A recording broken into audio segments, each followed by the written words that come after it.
Chapter 30, Cold War Conflicts and Social Transformations, 1945 to 1985. This chapter starts and picks up the story of European history right after World War II, and with the beginning of the famous Cold War era in world history, in which there was an ideological and political and military conflict between the U.S. And democracy versus the Soviet Union and its allies and communism. And this first part of the chapter will explain the origins of this Cold War. So the Cold War really did start during World War II. We had an alliance with the Soviet Union throughout the war. It was called the Grand Alliance. We were allies against a common enemy, Hitler. But that alliance started to break down later in the war as it became evident that the U.S. was going to win the war and that the Soviets were going to win the war against the Nazis. One of the big problems in the relationship that we had with the Russians during the war is that significant political questions were avoided. For example, what does Stalin want in Europe after World War II in terms of land? What are his ambitions? What are we going to do once we defeat Germany? Who's going to have the spoils of war? Who's going to take territory? What are we going to do about reparations and punishment? And none of those things were talked about until the very end of the war because we were afraid that the Russians might back out of that Grand Alliance and maybe make a separate peace with Germany. We just could not allow that to happen. So what they did was they emphasized the only thing they agreed on throughout the war, the U.S. and the Russians, was unconditional surrender of Germany. That was the cement in the alliance. Now, by November 1943, it became very clear that those questions are going to have to start being addressed. And so the Big Three got together at a series of wartime conferences held in the cities around the world. The first one was in Tehran in the nation of Iran, and it involves what we call the Big Three, which is Stalin, Franklin Roosevelt, and Winston Churchill from Britain. And these are known as the Big Three. And it's at this meeting, this was a different picture, you'll see this is Yalta, but it's the same guys at each meeting. It's at this point where several important decisions were made. The first was that we had not had D-Day yet, that we had not invaded France yet to try to defeat Germany by expelling them from France. Stalin and FDR wanted to do a French invasion, the D-Day, Normandy beaches, and then move eastward toward Berlin.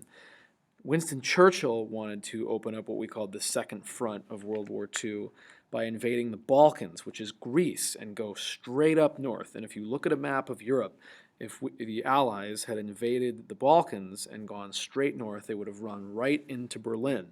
And therefore, the United States and Britain would have liberated Eastern Europe and controlled it, perhaps, essentially.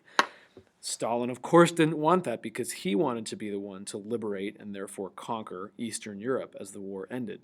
FDR's position was to basically meet Stalin's demands and do what Stalin wanted to keep him happy, to keep him in the alliance that we had.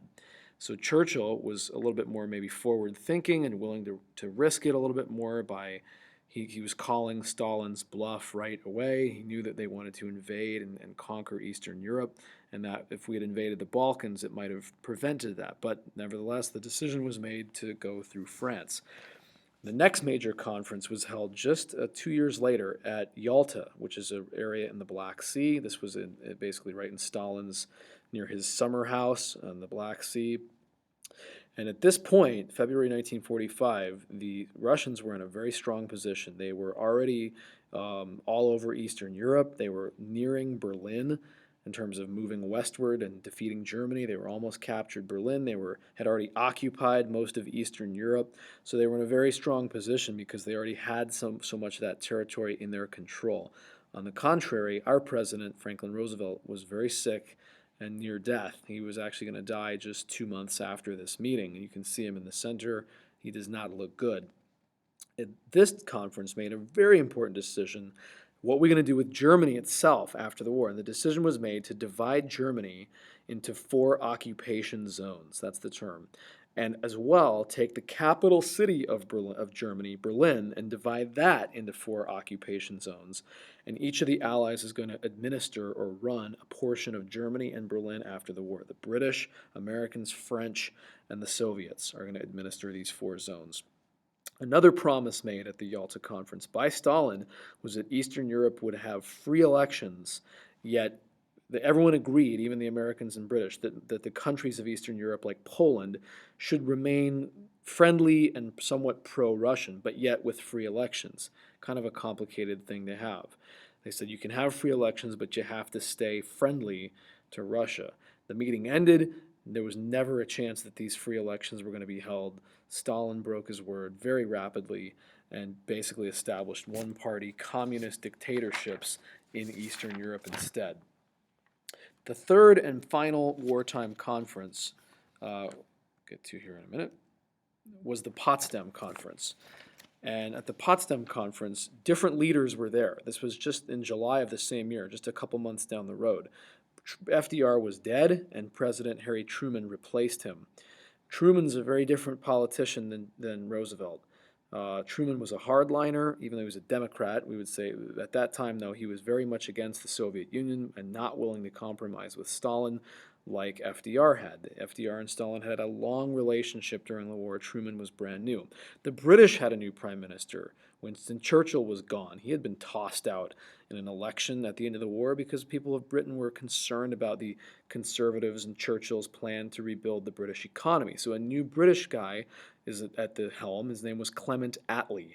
At this meeting, again, July 1945, in Potsdam, which is a suburb of Berlin, right outside the capital, there was Truman demanded that Stalin hold free elections in Eastern Europe, and Stalin simply refused, openly, much this time. It was at this point, during this meeting actually, that Harry Truman got word that the U.S. had the atomic bomb. That it worked. It was tested in the deserts of New Mexico during the summer of 1945. We were still fighting the war against Japan, and he got the word that the bomb works. And now he knew we were going to use that to end the war with Japan. And he left that meeting, and he didn't push Stalin any further on the free election issue because he thought, well, maybe if a push comes to shove against Stalin, we've got atomic bombs that we might have to use on him. So it gave Truman a little confidence not to push the issue right at that moment. So the positions on Eastern Europe were very clear. The U.S. wanted free elections, and we would have loved to see pro-democracies rise up there. Stalin and the Soviets wanted pro-communist nations that were favorable to them. Neither side was really willing to budge, and because Stalin already occupied it with his troops, it was a no-brainer. He won. He got to do what he wanted. Just backing up a few minutes here to look at these occupation zones. This is basically what the country of Germany was supposed to look like. The Soviets got the east, the red portion, British the north, Americans the southeast, basically where Munich is, and the French got a very small portion on the west, which is Alsace-Lorraine. They got that back. The capital of the country, Berlin itself, as you see in this picture, was also split into four. And the reason is that it's such an important city, they didn't want to give it to any one nation to administer. So the city of Berlin becomes like a little outpost in the middle of the communist sector of Eastern Germany, but there were some democratic and pro-American, pro-British, pro-French sections of that city, as you can see on the little map right here on this page. Here's another picture of the Allied occupation of Germany, a little bit more difficult to see. You can see the American side at the bottom there, the French to the west, the British to the north, and the Soviet to the east, with the city of Berlin itself carved up in four. This is, of course, going to set up East and West Germany, the Berlin Wall. All of that is coming. East versus West, Section B, early developments in the Cold War. Americans vowed to get tough on the Soviet Union by cutting off aid to the Soviet Union, and no financial aid to them because they have taken over Eastern Europe, by God. Winston Churchill was particularly tough on them, on the Soviets. He came and started speaking around the world, giving speeches in which he was warning the world about the dangers of Stalin and communism, and now he was taking over the world. His Iron Curtain speech is the most famous of that, in which he basically said, look, the Soviets have taken over Eastern Europe, and an Iron Curtain now separates East from West, communist from free, and wake up, world. Let's do something about it. Stalin, on his side, was openly crusading to set up communist dictatorships and nations in Eastern Europe. So both sides played a part in this. The U.S. was very worried about the rest of the Balkans and Eastern Europe, and so we instituted a policy called containment, which says you keep communism from spreading any farther than it already has. And if people are fighting against it, help them instead of just staying neutral on the sideline. It's a containment policy that we came up with. The first example of that policy is going to be in 1947 in the so-called Truman Doctrine, Harry Truman, U.S. president, in which he gave $400 million of economic and military aid to Greece and Turkey, two countries where the communists were thinking about expanding and maybe taking over, just like they had done already by this point in Poland and Czechoslovakia and Hungary and all these other places that were already under the communist regime. This worked. Greece and Turkey never fell. This Stalin backed off. He knew he couldn't really, compete with that kind of aid, and Greece and Turkey remained pro-Western democracies throughout the rest of the 1940s and even to the modern day. The next major event is called the Marshall Plan. This is a huge, huge economic recovery plan led by Secretary of State, U.S. Secretary of State George Marshall, to rebuild Western Europe financially. It was massive loans. It's a bailout essentially. The American economy, the American people paid to reconstruct the cities and nations of Western Europe. And this is necessary because if we hadn't done this, the Soviet Union might have come in and taken them over. We had to prop them up in order to keep them alive. Stalin refused the Marshall Plan, obviously. We offered it to him, said, we'll help you rebuild in the Soviet Union. And he said, absolutely not. We don't need a capitalist help. And then, on the contrary, what he was doing was establishing one-party dictatorships all over Eastern Europe. Everything in the gray to the east here is communist by this point. Everything in the green is now part of this Western alliance that has not been named yet.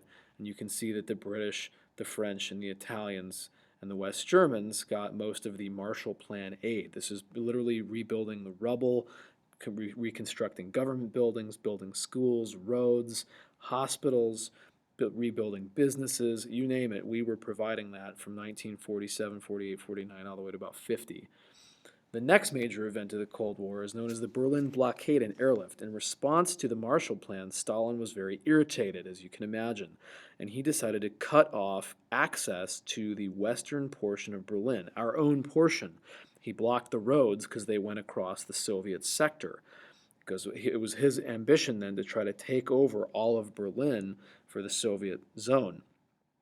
The American response to, and here are the troops face to face in the streets of Berlin looking at each other across the American zone over to the Russian zone. This was a very famous place called Checkpoint Charlie, where you were leaving the American side of the city. This was the American Army's checkpoint to see who was coming and going. And it was a very tense moment when the Soviets closed off the road access to get into Berlin.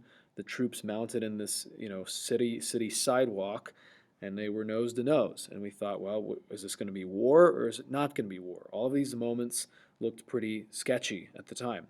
So the American solution was to simply fly all of the supplies that we needed to get to West Berlin over the Soviet sector. It's called the airlift, the Berlin airlift. And we were supplying the West Berliners with everything they needed, from food, medical care, medical supplies, coal, for power was supplied, everything they needed to live and survive, from the most basic elements, milk. The American Air Force flew over to West Berlin because the Soviets had blocked the roads. We couldn't drive there. We flew over their heads. It was a brilliant solution. It didn't lead to war. The Soviets did not shoot any of our planes down. If they had shot a plane down, we would have been in a war. We would have shot something of theirs down. So it was this peaceful, amping up of the Cold War, but without actual fighting. It was just sort of like two-stepping. We make a move, they make a move. We make a move, they make a move. Almost like a game of chess. Here's the Berlin blockade and airlift playing out. Here's the American Air Force lining up in the Western Air Force bases of West Germany, going to fly the 45-minute route into West Berlin and then turn around and fly back. This lasted for 324 days. The American Air Force flew planes around the clock, 24 hours a day, hundreds of planes every day for 324 days, so almost a full year. What did it show about the Soviets? That they were trying to take over West Berlin at any cost. They were willing to starve the city out to try to conquer it. What does it show about the Americans? That they were willing to do just about anything to supply their allies, the West Berliners. And both sides were very determined, yet there were not any real shots fired. So here's the guys packing up milk in a U.S. Air Force transport plane to fly that in every hour or two to West Berlin and keep those folks alive. Here's the crowds would gather, kids would gather at the airport in West Berlin as the American airplanes came in around the clock. This was a really a goodwill mission of the American people to supply the West Berliners. It built our alliance with them. They really trusted the Americans, and it was one of these things that we just had to do to keep part of Eastern Germany from falling to the communists. One of the more famous little scenes of the Berlin airlift was kids, and there was this one pilot, a guy from Utah, who decided that the best way to make friends with the kids of Germany as he flew the airplanes in was to parachute chocolate bars onto their heads. So this guy parachuted chocolate bars from his Air Force plane as he flew the Berlin airlift, and he became a celebrity, an international celebrity. He's still alive today. He's super old. He does interviews still, and he dropped chocolate on the little kids of Berlin, and they loved him. They called him the Chocolate Uncle. So these little stories come out of the Berlin airlift, pretty dramatic. The next major event is the NATO and Warsaw Pact alliances. These are military alliances that form around the two parts of Europe. Look at the west, it's blue, the North Atlantic Treaty Organization versus the Warsaw Pact, which is the communist Soviet Union version of this. These are armed military alliances that form in the lands captured by these two nations after World War II. So you can see very clearly what the Iron Curtain was. It's the division between the blue and the red, and these are dangerous military alliances that last all the way through the 1980s. Meanwhile, communists took over China, and there was a Korean War being fought as North Korea, which was communist and backed by the Soviet Union, invaded South Korea, which was democratic and backed by the Americans. North Korea was trying to take over South Korea. This is the first of what we will call many proxy wars, Proxy, proxy wars, where you are fighting in a third-party country. Essentially, the Americans and the Soviet Union are fighting each other, but through the vehicle of another nation. And we get involved in these are civil wars. This is going to happen in Vietnam, Korea, Afghanistan, where we help people, but we don't fight directly. And then we do fight directly in both the Korean War and Vietnam, but it's all through these other third-party nations, so we're not directly fighting the Soviet Union. This is an example of our containment policy. We needed to stop the spread of communism, and if the thought was almost like dominoes. In fact, they called it the domino theory. If one more nation falls to communism, let's say South Korea, then they're just going to fall like dominoes all across East Asia. So this was a war worth fighting at the time in the American mindset. It's called the Forgotten War because other future World War II right before it overshadows it so much, and Vietnam shortly after it also overshadows it so much. So who's to blame for the Cold War? It's complicated, right? You've hopefully picked this up now. Some of this seemed simply unavoidable as the result of World War II and the advances of each side toward Berlin as they were defeating the Germans. The Soviets were liberating, Eastern Europe from Nazis, but then taking it over. The American army with the British army was liberating Western Europe from the Nazis, but then establishing their territories there. Very different ideologies on each side. You have communism versus capitalism, democracy versus, dictatorship, essentially. It's a very complicated situation. Obviously, from our side, we blame the Russians for not holding the free elections that they promised.